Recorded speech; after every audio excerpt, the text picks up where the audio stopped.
Assalamu alaykum Köklem Toru'nun aziz tordaşları. Uzun bir müddetden keyin sizler bilan Köklem Toru'nun Köklemdagi yürek ikkinchi soni orqali ko'rishganligimdan to'liq xursandman. Bütün yoshlarning umidi chet elda bilim oshirish va o'qish. Agar sizning orzuyingiz Turkiyada o'qish bo'lsa, diqqatinglar bugungi suhbatda bo'lsin. Bugungi suhbatimizning aziz mehmoni Istanbul Bilgi Universitetining o'qituvchisi Murat Orxun apandi bilan bo'ldi. Murat apandim, qanday ahvolingiz, yaxshimisiz? Yaxshi, siz yaxshimisiz? Köklem Toru orqali tordoshlarga salomingizny yo'llab o'tamsiz. Köklem Toru orqali butkul Uyg'ur qarindoshlarimizga cho'nqur salom yo'llayman. Menlarga ko'p rahmat. Murat apandim, oldi bilan siz bilan bir tanishib o'tsak, o'zingiz haqida ozroq so'zlab beramiz. Nerede tug'ilgan, nerede o'qigan, qachon Turkiyaga keldingiz degan o'xshash savollarga bir javob bersangiz. Men 1972-yili Aqto'ning O'ytaq degan yezida tug'ilgan.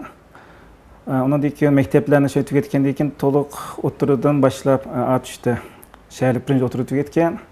Undan keyin 1990-yildan 1995-yilgacha Avtonom rayonlik sanoat institutiga elektrik energiyasi avtomatlashtirish bo'limida o'qib tugatdim.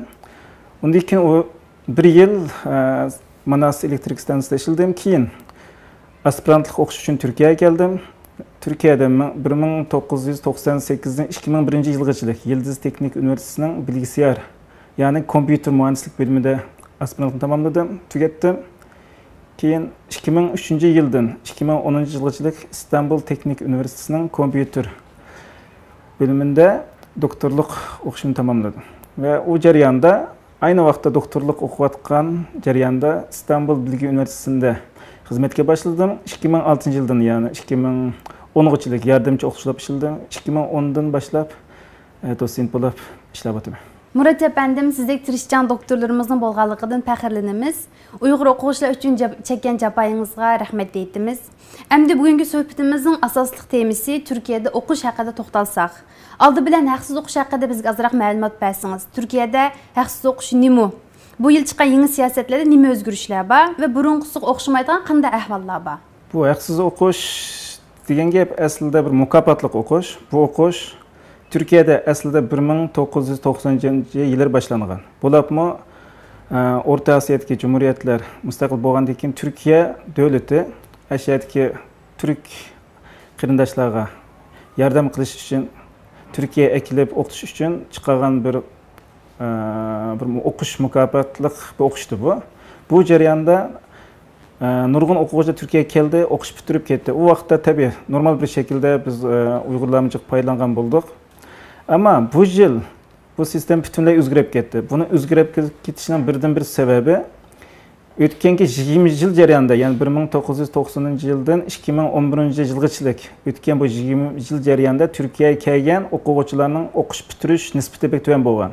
Ya'ni 150 dan oshmagan. Bu faqat Uyg'urlar emas, dunyoning har qanday tarafidan kelgan o'quvchilarning sifati o'qish bitirishning nisbati tuvan bo'lgan va o'qish bitirish sifati bolalarniki kelgan o'quvchilar bilan sifati yaxshi bo'lmagan. Bu sababdan Turkiya davlati jiddiy bir rasmiy ko'p o'zgarish ilib qo'ygan. Birib Turkiya o'zining mutaxassisini hamma munosabat davlatlarga birib tarbiyalagan. Bu jarayonda Tayvanga birib, masalan, Uyg'urlar bilan munosabatlik ishlarni qilish uchun Tayvanga avatga mutaxassislar bor. Birib ishda o'qib keldi.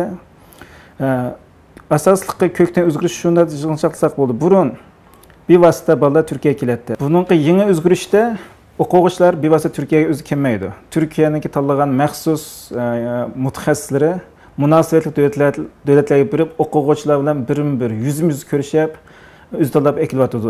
Bunda bo'lgan vaqtida o'quvchilarning haqiqatan natijasi qanchalik, o'quvchilarning o'qish orzusi qanchalik, o'qimoqchi bo'lgan kasblari qanchalik, buni aytib to'g'ri natija aqli bo'ldi ekan va buni maqsad qilgan.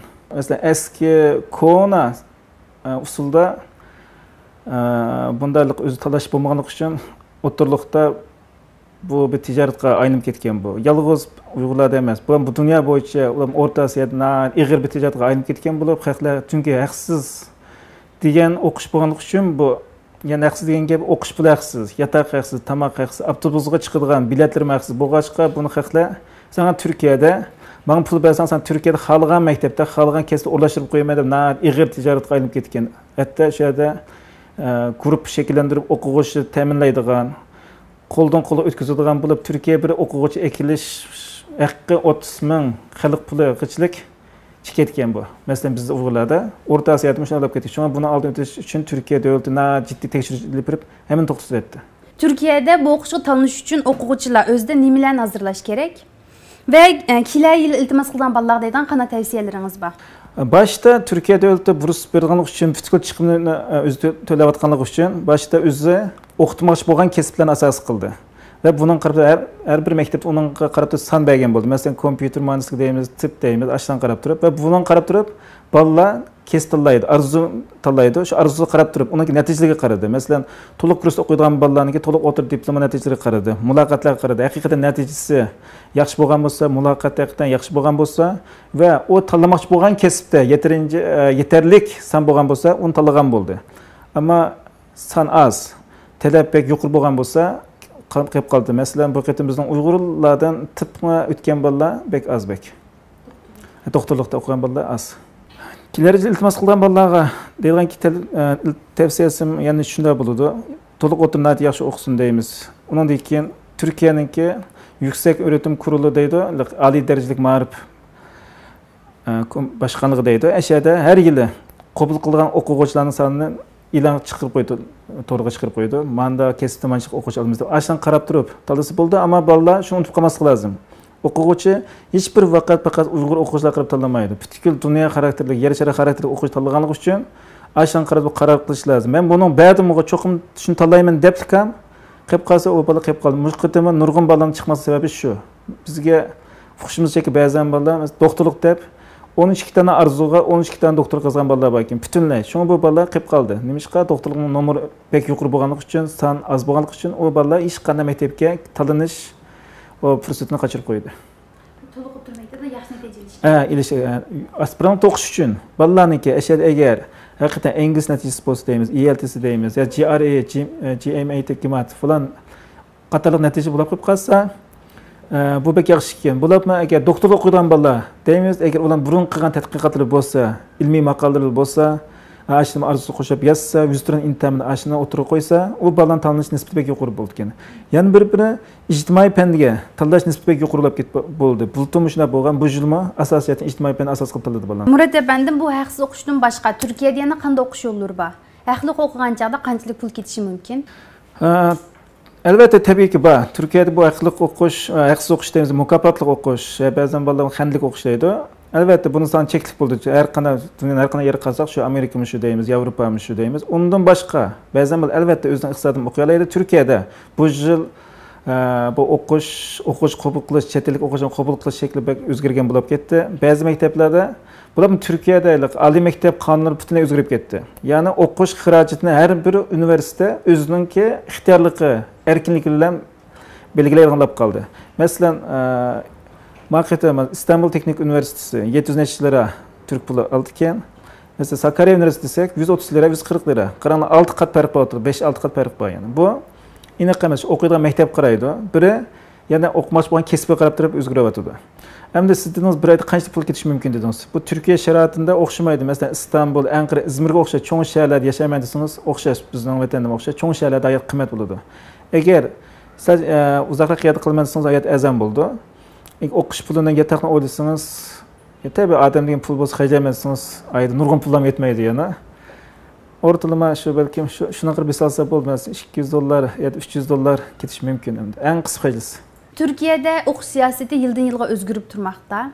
Agar Turkiyada o'qimoqchi uchun kelgan bolalar o'qimoqchi bo'lsa, to'g'ri xabarni kimdan ola oladi? Qaysi qurumlar bilan munosabat qilish kerak? Buning uchun eng to'g'ri javob topaman desangiz, bo'libmi shu o'quvchilarniki akademiyasi bilan ko'rishishingiz lozim. Shu o'quvchilarning ishini qilayotgan haqlari bilan. Ammo shuni unutib qolmaslik lozim. Turkiyada hech bir odam yoki hech bir ommaviy tashkilot, vaqf dernek hech bir o'quvchini hech bir yerga ulashtirib olmaydi. Bu agar vatanda bo'lsin, yoki har qanday yerda bo'lsin, sen menga uni qilib bersang, buni qilib bersang, men seni bolani u yerda o'qitib qo'yma, bu yerga yerlashtirib qo'yma, u kesni deb, bu kesni deb degan gap butunlay bu yolg'on gap bo'ladi. Eng yaxshi fikr etish uchun bolalar Turkiyada o'quvchilarning xizmatini qilayotgan, o'quvchilarga munosabatli, ushur taqiyotgan to'rbetli yaxshi qarasanglar bo'ldi. Masalan, ko'klam to'ri deysizlar. Hozir o'quvchilarning eng yaxshi qaynashadigan issiq makon bo'lib qoldi. To'xtamay bolalarning inkaslariga javob yozib qilib beradi. Undan keyin Uyg'ur o'quvchilar komitesi deysizlar, zaten to'xtamay o'quvchilar munosabatlik xabarlarni ushurliqlab yozib turibdi va ishlayotgan bola butunlay xolisona o'zining bo'sh vaqtlarini ayirib turib, ishlarini ba'zan tashlab qo'yib turib bolalarga yordam qilyapti. Bu bolalar uchun olgan vaqtida butunlay Turkiya davlatining munosabatli organlarini ko'rishib turib, haqiqatan aniq manbasini so'rab turib, bolalarga xabar beradi. Shunga ishga qarasanglar bo'ldi. Qayta deymi? Bizning Uyg'ur qarindoshlarimiz deymi? Uyanglarni unda qiynab, zo'linib, haqlarga ishinib chiqamanglar. Chunki hech kim o'qish natijasi yo'q va sifatga yo'q bolalarni hech kim yetib ulashtirib olmaydi. Keyin ham o'quvchining hayotini vayron qilasizlar, o'zingizni vayron qilasizlar. Murat apandim, endi to'rdoshimizdan kelgan savollar bor ekan. Biz bu savollarga bir javob bersak. Ko'klam to'rimizning quyruq nomli to'rdishimizning so'rgan savollari. Turkiyaning o'quvchi qabul qilishdagi o'lchami qancha yosh? Bu savolning ikki xil javobi bor. Biri, agar siz mukofotliq o'qishga o'qimoqchi bo'lsangiz, albatta uning shartlari ig'roq bo'ladi. Masalan, bu yil to'liq kurs o'qiydigan bolalarning yosh o'lchami 18 yoshni asos qildi. Aspirant o'qiydigan bolalarga yoshi 30 yoshlik bo'lsin deganni asos qildi. Doktorlik o'qiydigan bolalarga 35 yoshni asos qildi. Bular mukofotli o'qish pullari hamda. Mukofot o'qimaysangiz bu shart cho'qinsa bo'lishingiz lozim. Agar siz o'zingizning ixtiyorla o'qimayotsangiz, buni yosh cheklimasi yo'q. Qirg'ishli o'qishni bo'laveradi. Qaysi tillarni bilish talab qilindi?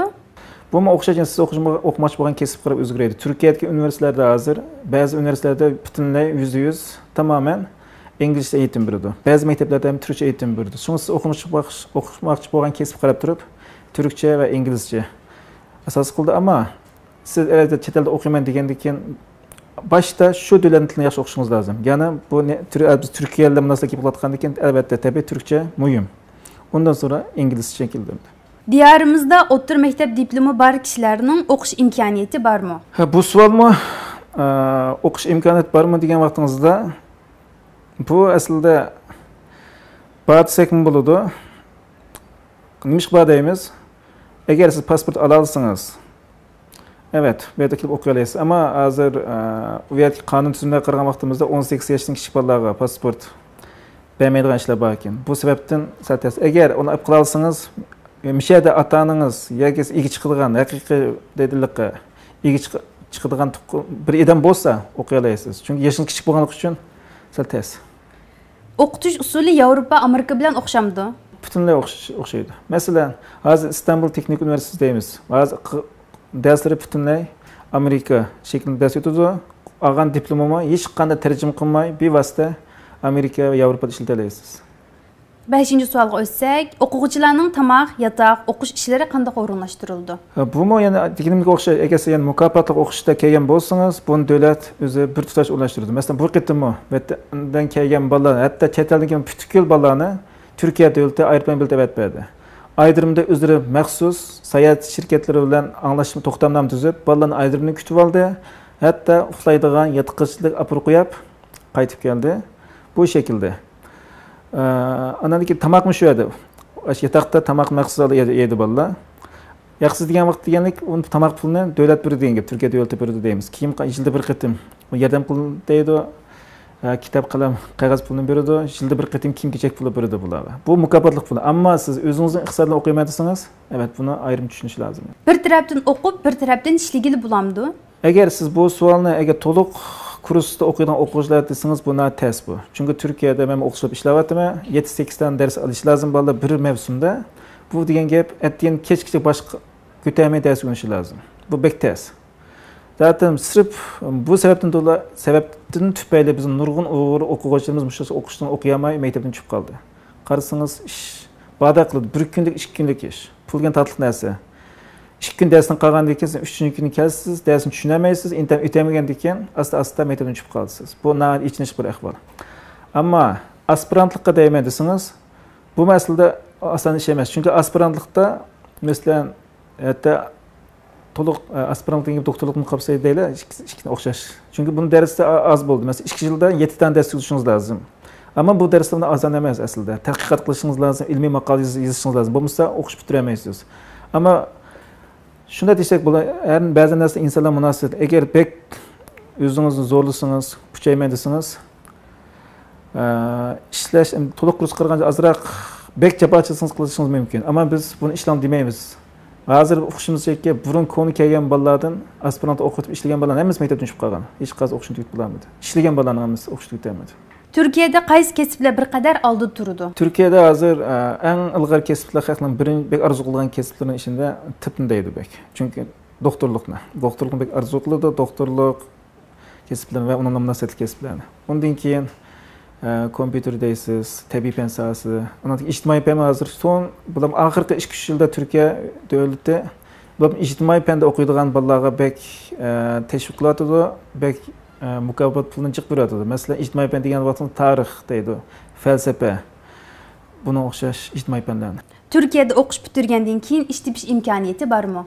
Bu topalaydi. Bu qarang deysiz. Yana bu sizga munosabatli iqbol yana. Agar siz o'qishni tugatib haqiqatan ilg'or bir natija tuta olsangiz, albatta ish topalaysiz. Masalan, men hozir Turkiyada ishlab turibdim.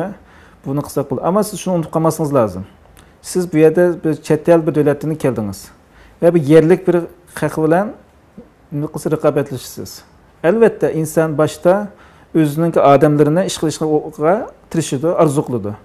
Agar siz belli bir jihatdan bu yerlik odamni ustun turadigan bir alaylingiz bo'lmasa, siz ish qilmaydi. Buni o'ylash lozim. Endi ko'klam to'rimizning Uyg'ur begining savollarini so'rsak, Turkiyaning o'qish tarixi va diplomini Jungo e'tirof qilamdi, ham ashular bilan Jungoda ish tepishga bo'lamdi. Bu bo'ladi. Biz zaten bunu ama uni usul bo'yicha qilish lozim. Siz Turkiyada o'qish tugatib bo'lgandan keyin diplomangizni Turkiyaningki yuqori darajali ma'rif markazi bor, u yer tasdiqlaysiz. Undan keyin siz ketmoqchi bo'lgan davlatning konsulsiga berib, u yerdan bir qancha tasdiqlaysiz. Va undan keyin evet, siz o'zingiz yurtingiz bo'lgan vaqtingizda e'tirof qilib o ishlatalaysiz. Bizningki masalan Abdunum rayonlik Darul Muallimin universitetida ishlayotgan bizning tarixchi bola bor. Va ishladi, keyin doktorat o'qish uchun hozir Amerikaga ketdi va Harvardda o'qiyotdi. Demak, hatto Abdunum boshqa ishlayotgan bolalarım bor. Ko'klam to'rimizdan Hajim bunda savol so'rabdi. Turkiyadagi shaxsiy igdorlikdagi universitetlar bilan davlat universitetlarining farqi nima? Turkiyadagi shaxsiy maktablar bilan davlat igdorlik maktablar orasida hech bir farq yo'q. Tek farqi shu. Shaxsiy maktab o'zining pulini o'zi topadi, o'zi oyoqda turadi. Bu pulni kimdan topadi desangiz, o'qiyotgan bolalardan o'qish puli olib turib o'qitadi. Shunga Turkiyada shaxsiy maktablarda bir bolaninki o'qiydigan puli Turkiya puli uchun 15 ming liradan Turk lirasidan 30 ming Turk lirasigacha o'zgaradi. Masalan, doktorlik o'qimoqchi bo'lsangiz, bir shaxsiy maktabda 35 ming Turk lirasi to'laysiz. Bir yildamda. Ammo davlat maktablarida bunda pulni to'lamaysiz. Chunki davlatda butkul chiqimni kim to'laydi desangiz, davlat beradi unga. Ammo o'qitilgan dars, kitob, imtihon hammasi o'xshaydi, hech bir farqi yo'q. Oldigan diplomning kuchi o'xshash. Bizning vatandagi shaxsiy universitetlar bilan bo'lgan farqi nima? Farqi men buni ufib ketmayotganman, chunki ufmoqchilar bolalarga xatobligi bermay. Turkiyadagi azligiga so'zlab o'tdim. Turkiyadagi shaxsiy maktab bilan davlat maktabi orasida hech bir farq yo'q. Faqat tek farqi, birdan bir farqi iqtisodiy jihatdan shaxsiy maktablar o'zini o'zi oyoqda tutadi. Ular faqat boj to'lamaydi Turkiya davlatiga shu. Ammo Turkiya davlat maktablari butkul Turkiya davlati o'zi iqtisodiy jihatdan yordam qiladi. To'rtishimiz Tumarisining savoli bo'lsa, Jungodagi oliy maktab diplomlari va turli til saviyasi kinishkalari inovatga ilinamdi. Bumi yana siz kelgan intaminingki qaraysiz, turga qaraysiz. Masalan, xalqaro intamlar qo'ysa, masalan TOEFL deysiz, uni qabul qildi. Ammo masalan Turkiyada qarang, maktablarni o'qishmaydi bir-biriga. Masalan, Turkiya Boğaziçi universitetida o'qimoqchi bo'lsangiz, Boğaziçi universiteti faqat xalqaro natijani qabul qildi. Masalan, GRE deysiz, TOEFLni e'tirof qildi. Ammo Turkiyaning davlatlik olgan intamlari bor, UDC deysiz, KB deysiz, uni e'tirof qilmaydi. Shunga bu intamningki xiliga turga qarash lozim. Bismillah nomli to'rtishimiz bunda savol so'rabdi. Murat apandim, men hozir Ishkirda oliy maktabning 2-yilligida o'qiyapman. Ammo Turkiyaga berib o'qishni bekma orzu qilaman. Anglasam, Turkiyada o'qish uchun to'liq o'ttirni bitirgandan keyin yoki oliy maktabni bitirgandan keyin andin iltimos qilishga bo'ldi ekan. Bu rasmi. Agar shundoq bo'lsa, mendek oliy maktab o'qiyotganlar cho'qim maktabdan chekinib, to'liq o'ttirni bitirgan salohiyat bilan iltimos qilamizmi yoki boshqa yo'llar bormi? Boshda men sizga bu javob beradigan eng yaxshi javob, boshda o'qishni tugatishni orzu qilaman, tugasin deyman. Chunki siz Turkiyaga kelsa bunday o'quvchilar 1 yil turkcha o'qiymiz deydi. Agar sen intam o'talasang o'tding, o'tamazsan o'tirib qolib qolsa degan gap, o'tamaysan degan gap, yoki qiynalib qolsa. Hozir butun sistem o'zgarib ketdi. Yani 2 yıl hayatınızdan ziyan tapsiz degan gap. Sen 2 sınıf kelib qapsa, unda bu 2 yıl yana o'qib et, undan aspirantlikka kel. Eng yaxshi usul shu bu. Va mushtaqlar bizga burunmi nurg'un bolalar vatanda o'qiyotgan maktabdan tashrif etib kelib, ya men o'qish boshlab bo'lamay, ya kelib o'tmoqchi bo'lgan kasbi topolmay, chiqmay qilib vayronib ketgan bolalar bor. Mening birdan eng ko'klam to'ri orqali vatandagi hamma bola deydigan gapim, o'qiyotgan o'quvchini kim qayerda bo'lsin boshi tugasin deyman. İkinci sualını soray. Ben pasportqa iltimos qilg'ili 5 ay bo'ldi, lekin texi chiqmadi. Bijirish tezki to'xtayotidu. Anlasam chet eldan kelgan o'qish chaqiriq qog'ozi bo'lsa, tez bo'ldi ekan. Undaqda Turkiyadagi maktablarning o'qishga chaqirish xatiga qanday erishimi? Hozir bu chaqiriq qog'ozini ilish uchun nurg'un bolalar til kursidan ilyotidi. Albatta, siz bevosita u bolalar o'quvchi bo'lib bevosita xat yozsa, hozir elektronik xatlar bor, telefonlar bor, fakslar bor. Buni ola olasiz. Ammo yani ba'zan xalqlar, tijoratchilar 50 dollarga ya da 50 yevroga beradigan chaqiriq qog'ozini vatandagi xalqlarga setib ahmoq qilib aldab yuradigan xalqlar bor. Tunigima bir o'quvchidan uqdiq. 600 dollarga setibdi. İstanbul Universitetining o'zini o'qislar 50 yevroluk bir chaqiriq qog'oz. Uni 600 dollarga setibdi. Ya biz bunun bizning ig'i qilgan ish shu endi o'zimizni bu nimishqa aldaysan deb. Ikkinchi bir chaqiriq qog'oz ilish uchun yana masalan to'rdoshlar ko'klamda nurg'un yaxshi bolalar bor. Yo'luriq yordam qiladi. Ash bolalar xat yozsin, ko'rsin. Masalan biz hozir eng oxirida o'qigan bir maktab bor, Fatih Sultan Mehmet Universiteti. Ashlan ko'rasanglar deyapti bizga haqsiz chaqiriq qog'oz beraylik deyapti. Gap nima bu usulni izlash lozim. Hamma narsani pul to'lash bilan bo'lmaydi. Biroq hozir biz nima bilim internet davrida yashayapmiz. Azroq izlab chiqish lozim. Ya'ni xalq topalaydi asan qiynash emas bu. Turkiyaga chiqib oliy maktabda o'qishda til o'tkildan o'tish talab qilinamdi. Masalan, TOEFL, IELTS imtihonlaridan o'tish yoki turkcha til o'tkildan o'tish talab qilinamdi. Talab qilinsa, konkurs talab qanday? Til talab qilinadi. Boshda bular biz turkchada o'qigandan keyin turkcha cho'qim shart bu. Bular turkcha kasbda o'qimoqchi bo'lsin. Masalan, bu yil shu o'qish mukofot qazanib kelgan bolalarning hammasi handlik qozongan bolalarning hammasi 1 yil bo'yicha Turkiyada turk tili o'qiydi. Bundan butkul chiqib Turkiyada yo'l to'laydi albatta. Konu o'quvchi bolalarmi buni cho'qim o'tgan bo'lishi shart qildi. Haqiqatan o'sha yerda Turkiya konu kelgan bolalar turkcha imtihon olganda ba'zi bolalar o'tamay, qayta ham 1 yil turkcha o'qiydigan bo'lib qoldi. Ikkinchi bir masala, agar siz inglizcha o'qimoqchi bo'lib qolsangiz, cho'qim inglizcha shart. Agar inglizcha bo'lmasa, ya 1 yil misha o'zingizning pulingiz bilan, chunki ingliz pulini davlat bermayotgan biz o'qishimizga, uni o'qib, o'taysiz, undan keyin o'qishga boshlaysiz. Ya'ni bo'lmaydi. To'g'rimizda Murat nomli to'rdishimiz bunday savol so'rabdi. Mening do'stim bu yilda haqsiz o'qishdan qabul qilinmay qolgan ekan, o'zi yo'l minib Okan universitetining So'l sanoat boshqarish kasbiga aspirant o'quvchilikqa qabul qilinibdi. 2 yil o'qiydi ekan, jami o'qish puli 7350 dollar atrofida ekan. Maktab 125 o'qish pulini ko'targidek. Yotoq ta'minlamagidek bu maktab qandaroq. O'zi asli ishkirda meditsina o'qigan. TOEFL natijasi bor 86 ta. Maslahat bersangiz debdi. Evet, mening shaxsiy fikrim bu sog'liqimiz uchun. Sen madem meditsina o'qigandan keyin asli meditsina o'qisa, texnik yaxshi bo'ladi. Chunki Turkiyada doktorlik degan nihoyatda cho'ng ilg'or kasb endi. Ha bo'pti, yana sen kasbingga shag'ullab qolsa, bunda bo'lgan taqdirda mesela natijang yo'q yuqori ekan TOEFL degan. Bu maktablarda bu natijang bilan Turkiyada xil texnik yaxshi ilg'or maktablarda o'qiy olasiz. Hatta balki maqsad o'qib qolishing mumkin bu pul to'lamaylik. Turkiyaga berib bo'lgandan keyin, maktab kirib bo'lgandan keyin maktab almashish mumkinmi? Turkiyada mana bir sistem bor. Universitetdan universitetiga yutkazilgan sistem. Bu faqat o'qish natijangizga asos qiladi. Agar o'qish natijangiz haqiqatan bek yuqori bo'lsa, masalan 4 deydi, Turkiyada eng yuqori o'qish o'rtalamasi 3.5 yoki 3 eng ozgina 3 tutura olsangiz va siz ketmoqchi bo'lgan maktabda, ashunda boshqa bir maktabda o'quvchi qabul qilmaydigan san bo'lsa, albatta buni yutkiza olasiz. Ammo bu bek tez. O'qish vizi chiqqandan keyin Turkiyaga berilib, 1 yillik til kursiga qatnashib, 2013-yil haqsiz o'qishga iltimos qilish mumkinmi? Yoki Turkiya o'zining imtihoniga qatnashib, aspirantlikqa o'zining kasbi bilan o'qishga mumkinmi? Yordaminglarni ayamaysizlar debdi to'rdishimiz. Baştaki birinchi savol javob bersam, Turkiyaga kelib 1 yil o'qib, mukofotli o'qishga tizimli ta'lim demak yo'q. Buning hozir bizga aniq javobi yo'q. Ammo siz shuni o'qishingiz lozim. Kelish kelmas burusqa mukofot ilish olamasligingiz ehtimolliqi qancha %50-50. Masalan, bu yil kelgan bolalar bor, keyin kelgan bolalar olganlar bo'ldi. Ammo Turkiya siyosati aniq emas. Biz eng qisqa vaqt kurashgan dediki, hozir bizda uni qarorimiz yo'q. Balkim kelar yildan boshlab Turkiyaga kelgan bolalardan mukofotli o'qishga tizimlik olmaymiz deyapti. Yana agar olmayman deb qo'yib qolsa, albatta o'zingiz kuchingiz bilan o'qishingiz lozim. Tamam, oldi deb qoldi. Oldi degan taqdirdami? Agar siz tayinligingiz chiqsa, mukofot qilib o'qiy olasiz, bo'lmasa yana ish sizga qoldi degan gap. Bu shunga deganim ehtimol shu. Yuzda qancha 50 atrofida bir ehtimollik bor. Hamda Turkiyaniki imtihondan kirib o'qiy olamdimi?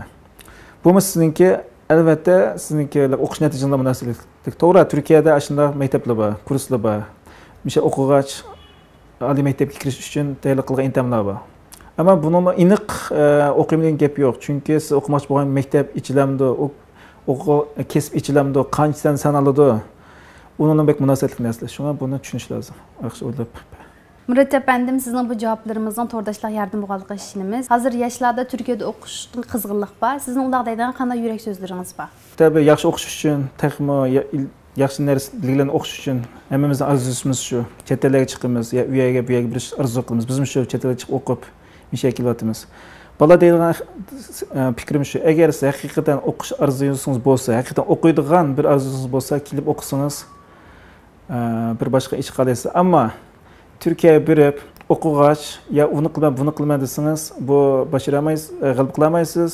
Chunki Turkiyadagi o'qishlarmi unchalar oson emas. Hatto vatandagi o'qishlarning natijasi qatma-qat tez. Chunki siz bu yerda uzoq ota-onangizdan uzoq g'arib musofirlikda yashaysiz, yolg'izlikda yashaysiz. Shunga biz bu yerda yolg'izlik ham darsning qiyinligi emas, turmushning qiyinchiligi, turmushning bismi, nurg'un qiyinchiliklarni besib o'tishingiz lozim. Shunga aniq qaroringizni bilishingiz lozim. Agar faqatligim chet elga chiqibdi-ku, chet elga chiqdim deydigan bir arzungiz bo'lsa, yoki chet elga chiqdim, mening bolam chet elda o'qiyotgan-ku, u yerda o'qiyotgan-ku, bu yerda o'qiyotgan, manda bir nom shun bo'lgan bo'lsa, mencha bundan yo'qdi endi.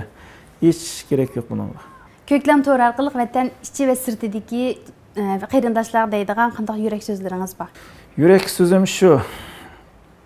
O'qiyli deyman. O'qiyotgancha vaqtimizda o'zimizning tiliga buni unutib qolmayli. Chunki biz chet elda yashayapmiz. Bularmi Turkiyadagi o'quvchilarmi deyman. Türkçe biz uchun bek osondek his qilamiz. Ammo eng tez til turkcha.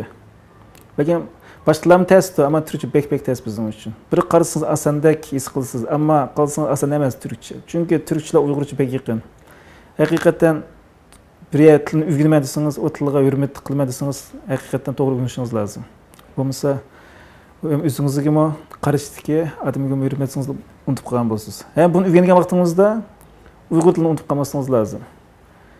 Chunki Turkiyada uqmay qolasiz o'zingizniki bu tilni unutib ketganingizni. Men bu jihatda Turkiyaga o'qiyotgan Uyg'ur bolalarga, o'quvchi bolalarga ko'pdan ko'p rahmat o'qiyman. Chunki ach bolalar kunni ko'rishib, paranglashqach, evet, asosida Uyg'ur tilimni qaytarib oldim. Bunga texnik yaxshi o'rganaman. Xudoyim bilsa. Rahmat sizga Murat efendim. O'zingizning bundan keyin qanday planlari va arzu-armonlari bor? Mening shu hozirgi tadqiqotim shu Uyg'ur tili üzerinde tadqiqotim kompyuter bilan. Chunki Uyg'ur bizning tilimiz haqiqatan nihoyatda taraqqiy qilgan cho'ng baytlarning biri turk tillari ichida. Biz buni tadqiqlashimiz lozim. Hozirmi bizning vatanda nurg'unliga ziyonlarimiz tadqiq qilyapti, kitoblar yozyapti, to'xtamay yangi maqola e'lon qilyapti, faxrlanib ketmoq bundan. Men hozir bu tadqiqlash o'rtamida yashayapman. Ko'plab texmi yaş tadqiq qilsam deyman. İkinci bir arzusim, texmi yaxshi o'rganib, chunki kendim nurg'un eksik kam taraflarim bor. O'qib, Uyg'ur bolalarni oldiga chiqib dars o'tgan bu. Eng chong arzum shu. Hurmatli Murat Orxon efendim, arzu-armonlaringizning reallikka aylanishiga tilakdoshmiz. To'rdoshlarimizga vakolatdan bizga vaqtingizni ayirganligingiz uchun ko'pdan ko'p rahmat deymiz. Ziyoratimizni qabul qilganingiz uchun teşekkürler. Sizin xizmetingizga va hayotingizga utuq tilaymiz. Ko'p rahmat. Men sizlar bugun zamonini ayirib ataytgan shekilda seyretganingiz uchun ko'pdan ko'p rahmat o'qiyman. Inshaalloh siz degandek balki savollarga to'g'ri javob berganda men bolalarga bir yardım bo'lgan bo'lsa, men shundan xushal. Aziz qarindoshlar, suyumli to'rdoshlar, Ko'klam to'rimizning Ko'klamdagi yurak to'r ziyaratining ikkinchi soni müşahada oxirlashdi. Hammalarga baxt, saodat, omon esenlik tilaymiz. Keyingi sonimizda ko'rishaylik. Xayr, xo'sh, Allohga omonat bo'linglar. Yürek medetkar sağlı köklemden, astımda yıldızlar üstünde yaprak. Yürek medetkar sağlı köklemden, astımda yıldızlar üstünde yaprak.